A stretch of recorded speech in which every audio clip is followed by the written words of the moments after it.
Now, so in the previous expression we got acceleration of the center of mass A is equal to m1a1 plus m2a2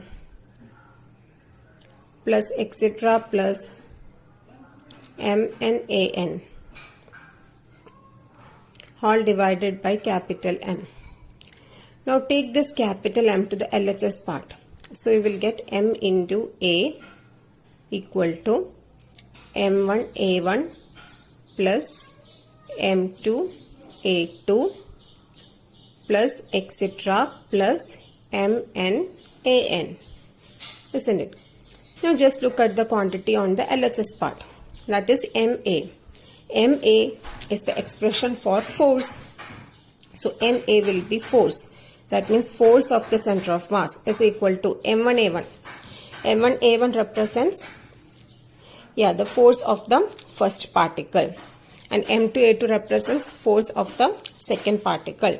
So just like that. So here this quantity on the LHS part represents the force, and again which force? Is it an external force or is it an internal force?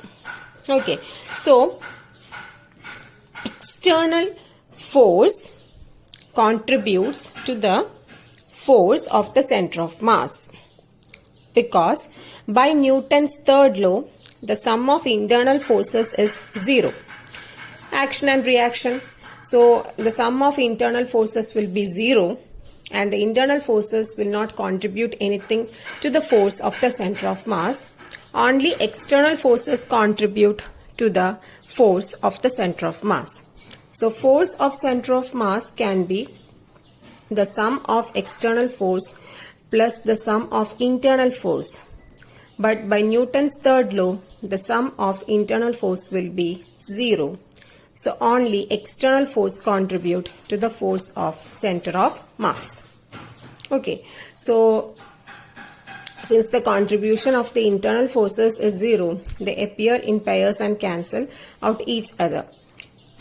So the force of the center of mass will be the sum of all the external forces acting on the system of particles. Okay.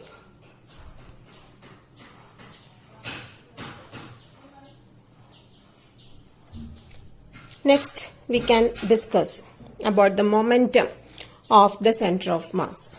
Linear momentum of the center of mass or linear momentum of the system of particles. The total momentum of the system of particles is equal to the product of total mass of the system and the velocity of its center of mass. That means the total momentum of the system P is equal to momentum of individual particles present in the system, P1 plus P2 plus etc. plus Pn. And we know that P1 is, the expression for P1 is M1 into V1 plus expression for P2 is M2 into V2 plus Pn is Mn into Vn. So this is the expression for the total momentum of the system. And again, here we can at M1 plus M2 plus M1 will be the mass of the particles, and this P means the momentum of the center of mass. So the expression for the momentum of center of mass will be mass into velocity of center of mass. So here P is equal to M into V, where M is the total mass of the particles present in the system and capital V is the velocity of the center of mass. And what is Pi? Pi means this P1, P2, Pn. That is the momentum of the ith particle. That means individual particles present in the system. See, if we consider a rigid body like this, suppose we have different particles inside this body. Let this particle has mass m1. Let this particle has mass m2.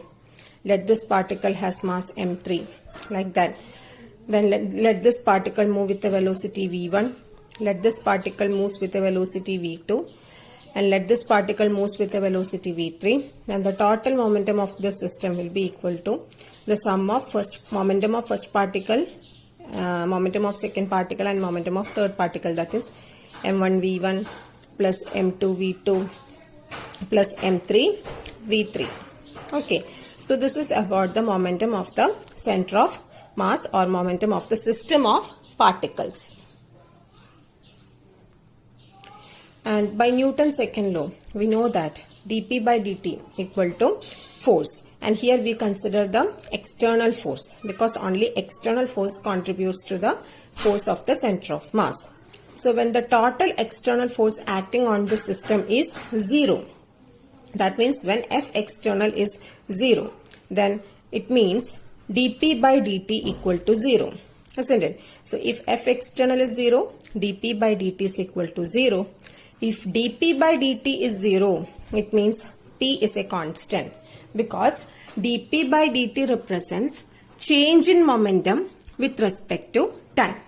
So if dp by dt is 0, it means change in momentum is 0. That is, momentum is not changing at all. If momentum does not change, that means momentum remains constant. So if dp by dt is 0, momentum P is constant. It does not change with respect to time. And if momentum is constant, it means velocity of the center of mass also remains constant. Okay.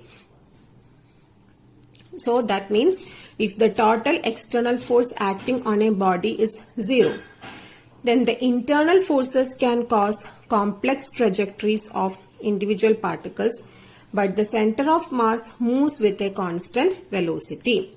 Okay, so in the absence of external force, the center of mass of a system of particles moves with a constant velocity. Why? Because if external force is 0, momentum of that particle or system will be constant. If momentum is constant, then velocity of the system will constant.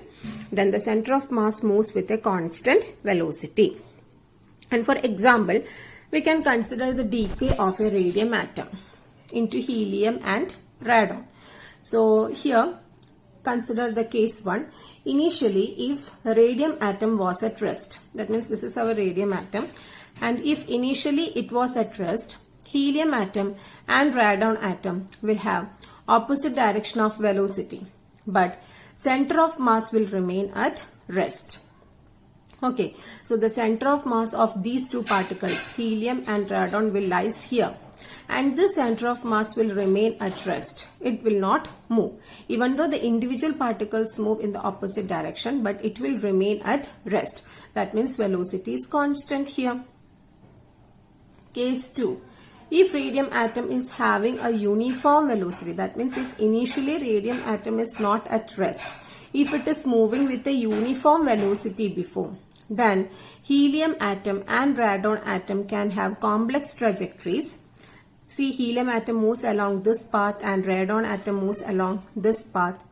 But the center of mass of these two, helium and radon, will have the same velocity as that of radium atom. See, this is the center of mass. Okay, this is the center of mass of these two particles, helium and radon. So the center of mass of these two particles move along the same direction as that of radium. Okay, because the center of mass of the system will have same velocity as that of radium atom. It's not going to change. So here we have considered two cases. If initially this radium atom is at rest, then what happens? So if initially radium atom is at rest, center of mass of that system also will be at rest. And initially if the radium atom is moving with a uniform velocity, the center of mass of the system also moves with a uniform velocity, with the same velocity as that of radium atom. That means the velocity is not changing. Initially, what is the velocity of that system? Finally also, after decay also, the center of mass possesses the same velocity, initial velocity of that system. Okay, but the individual particles may have some complex trajectories. Even after that, center of mass will have the same velocity. This indicates decay is an internal process. So the forces responsible for decay is an internal force. So that's why it is not affecting the motion of the center of mass. Only external forces will affect the motion of center of mass. Internal forces cannot affect the motion of center of mass. So this decay process, it is an internal force. That's why the center of mass is not affected by that decay process. Okay. Now another example, if a bullet of mass m is fired at a velocity of v1 and embeds itself in a block of mass m initially at rest and on a frictionless surface, what is the final velocity of the block? Okay, so a bullet of mass m is fired and it is fired with a velocity of v1, and this bullet goes and gets embedded itself in a block of mass m. And if a bullet is coming towards this block, this bullet hits and finally this bullet gets embedded in this block, isn't it? So now we can consider this block and bullet as a system. So you need to find out the final velocity of this block. Okay, so if we take the bullet and block as a system, no external forces acting on it. So momentum is conserved. In the absence of external force, momentum is conserved. That means the total momentum before collision is equal to total momentum after collision. So here collision means firing. So before firing the total momentum was m1 v1 plus m v2, where m1 is the mass of that, not m1 actually, we can consider, yes. So here the bullet is having a mass m1, okay, not m. So m1 v1 is momentum of bullet plus m into v2 is momentum of that block. Okay, so capital M is the mass of the block and v2 is the mass velocity of that block, and m1 v1 is the mass and velocity of that bullet. So momentum of bullet plus momentum of block, that is total momentum before firing, is equal to total momentum after firing. So after firing, what happened? Bullet gets embedded inside the block. So this bullet and block can be considered as a single system, and this system began to move with a velocity capital V, and also the total mass of the system will be mass of the bullet m1 plus mass of the block, that is capital M. So m1 plus m is the total mass of the system, bullet block system, and capital V is the combined velocity of this bullet block system. Okay, so what will be the momentum of the system? Momentum of the system will be mass of that system into velocity of that system. Mass is m1 plus m into velocity is capital V. So after firing, the momentum will be m1 plus capital M into V.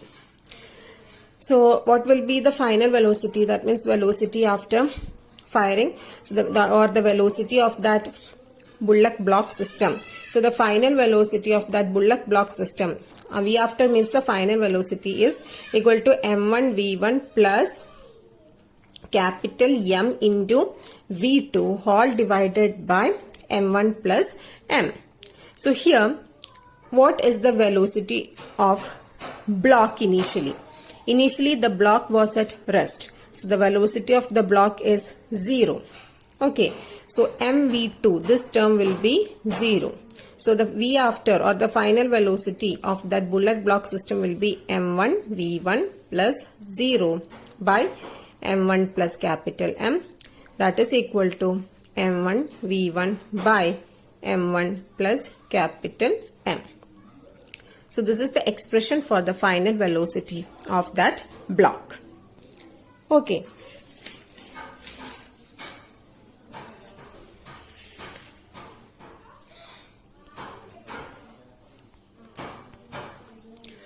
So with this, I am concluding this session, my dear children. Notes of the topic and YouTube video have been uploaded. Just go through it. We will meet in the next session. Till then, take care all of you. Stay home, stay safe. Keep learning. Thank you.